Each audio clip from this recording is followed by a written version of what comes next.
We do have a number of questions, so don't wind down too much. And the first one has come in, and it is to do with technology. And the question is, what are the main possibilities, do you think, created by innovation and technology in the 2020s generally? Well, I'm quite optimistic about. I mean, everyone has been very down on technology for the last decade because the two big technologies that have emerged in the past decade, smartphones and social media, were hailed as things that were going to lead to democracy and liberalization in 2010, 2011, and they're now generally blamed for making the world worse.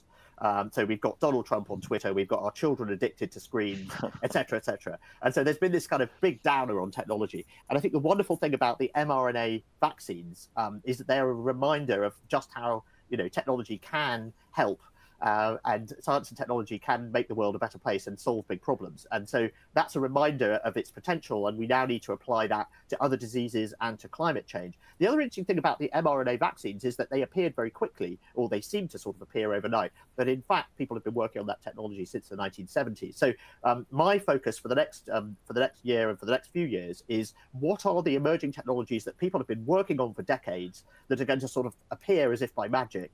And particularly in areas like fighting climate change. Those are sorts of areas where I think we could do with big leaps in technology like we've had with the vaccines. And that's what I'm crossing my fingers for, that in the 2020s we will see big leaps forward in the sorts of technology that will help us fight climate change.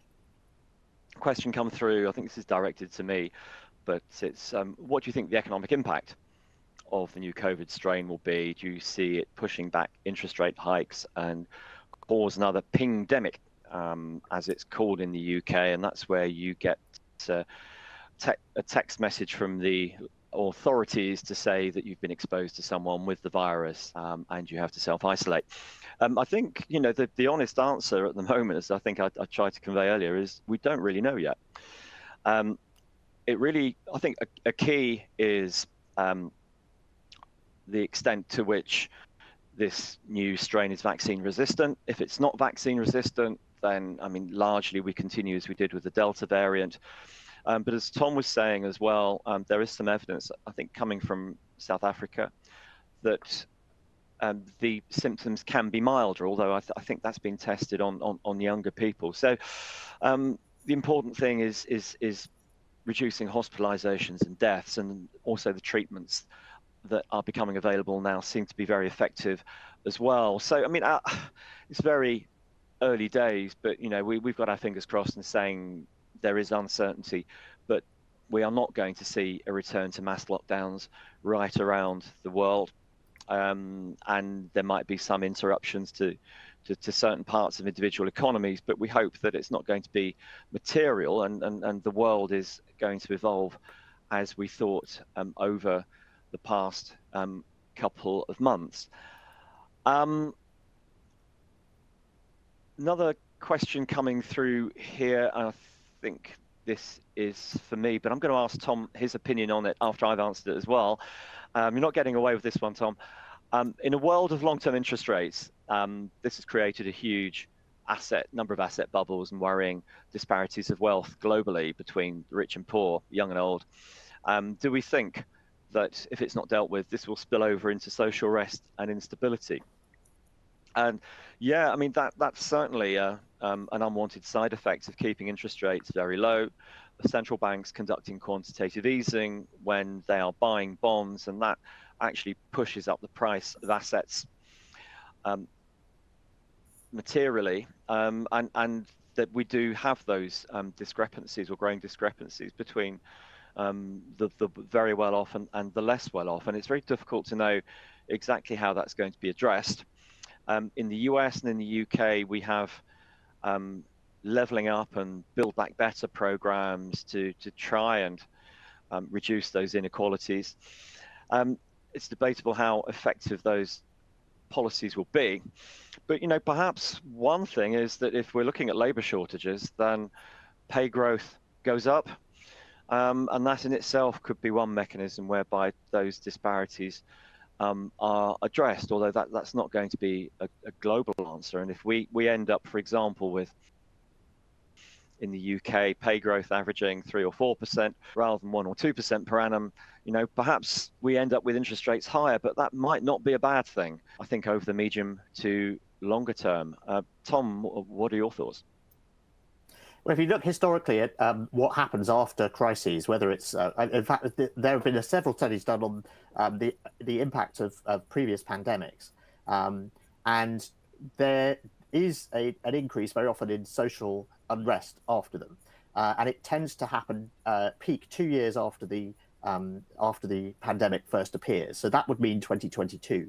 And so that's rather worrying. And it's because, and we've seen it absolutely with COVID, that pandemics essentially amplify and make more visible other forms of inequality, whether it's income inequality, whether it's access to healthcare, and so on. And it's been, for those of us who work in information businesses, who've got nice homes and nice fast internet connections, we've been able to cope with all of this much more easily than people who work in service industries or manufacturing or whatever. And then rich countries have been able to cope with the pandemic in ways that poorer countries haven't.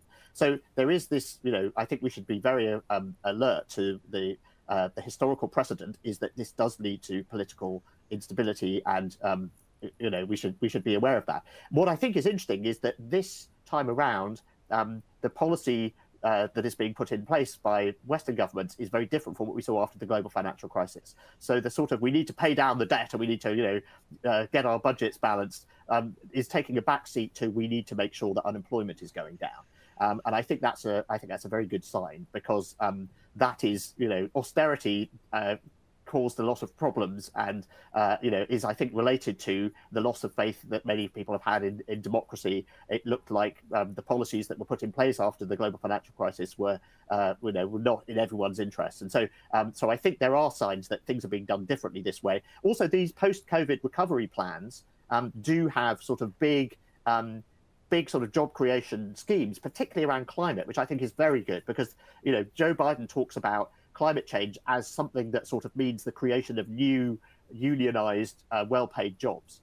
And so if you can use this as an opportunity to create new jobs and create new jobs in these new sustainable industries, whether it's going out and building wind turbines or installing millions and millions of car recharging points, those sorts of policies I think can also help. So I'm sort of quietly optimistic that we might have learned a few lessons on how not to respond to these sorts of crises from the global financial crisis, and we might do a better job in some countries this time around. On global political tensions, in short, what do you think of US, China, Russia, Ukraine, China, Taiwan?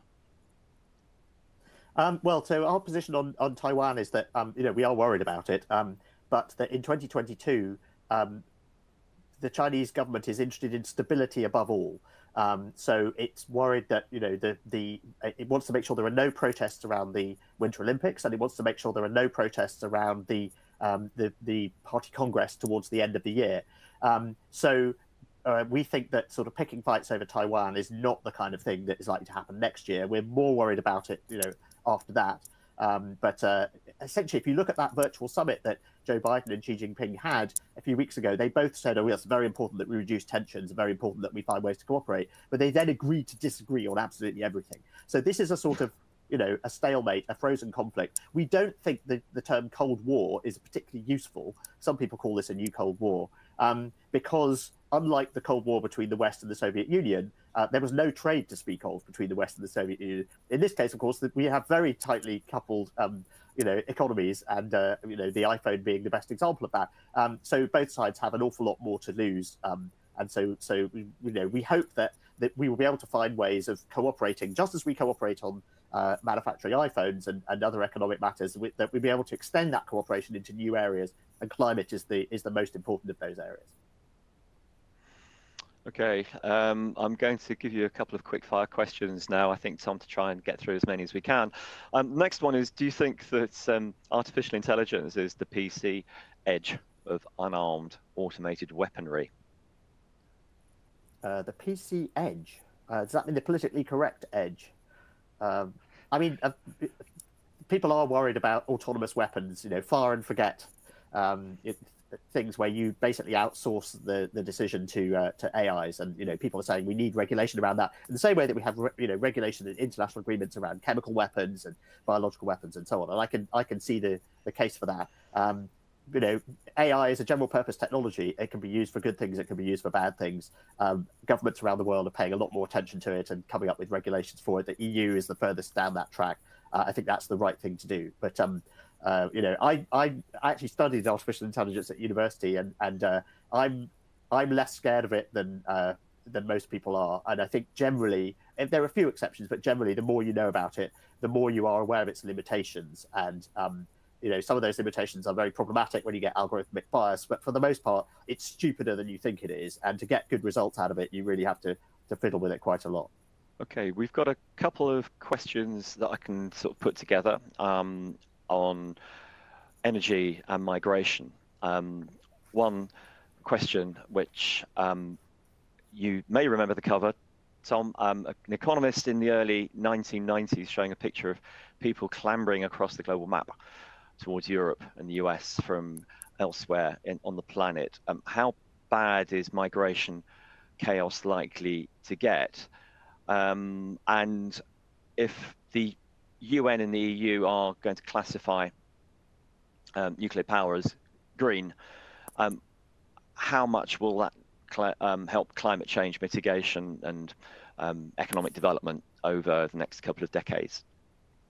Let's start with nuclear, because that's an easy one. We are fans of nuclear power at The Economist, and I think nuclear does have a role to play in the clean energy transition. It's emissions free and so on. So what Germany is doing, shutting down perfectly good nuclear power stations, we think is crazy.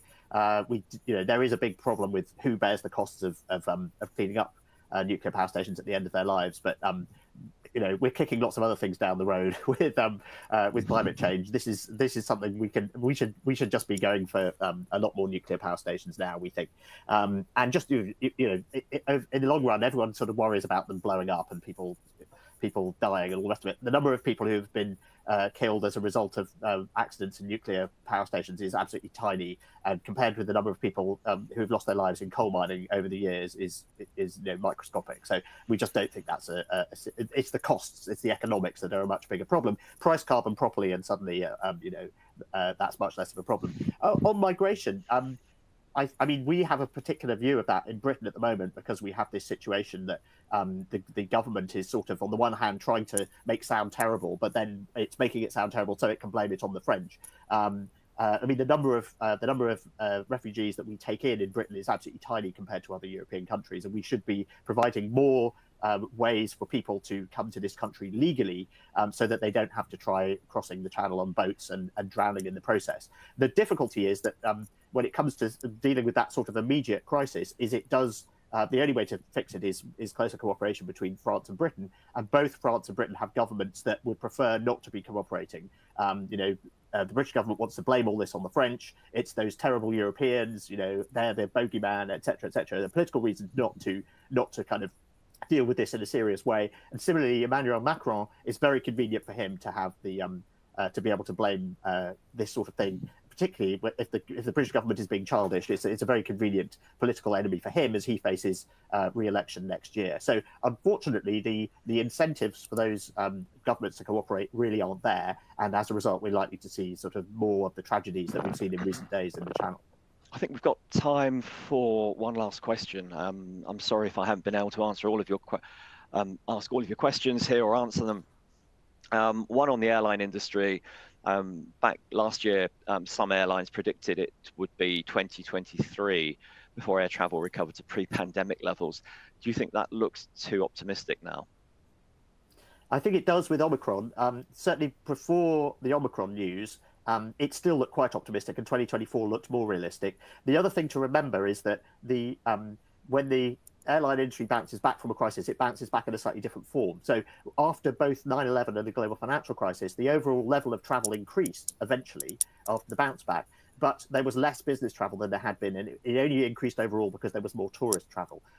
So I think the real question is, the extent to which tourist patterns are are going to have been permanently changed by the pandemic. Will people be more interested in holidaying closer to home in their own countries? Will we see more emphasis on short-haul travel as people become more aware of the climate impacts of flying?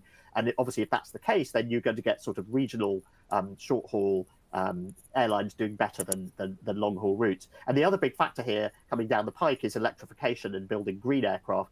It is possible to do it, but green aircraft are going to have much shorter ranges. So I can imagine that, being able to do short haul with small numbers of passengers, you can do that feasibly with electric aircraft, but sort of massive, long haul trips with very large numbers of people on board, there's no feasible way to do that using in a clean way that we can see at this point. So that also does sort of push us towards maybe not staycations in our own country, but certainly more holidays in our own region, and that has implications for the industry. I think that's just about all the time we've got for this session. I think we've had an incredible whirlwind tour around the world next year. So thank you enormously, Tom, for those insights. And of course, a big thanks to everybody for attending. I think it's time to sign off for now. I hope everybody keeps well, and we hope to see you in 2022. Bye-bye, and thanks very much.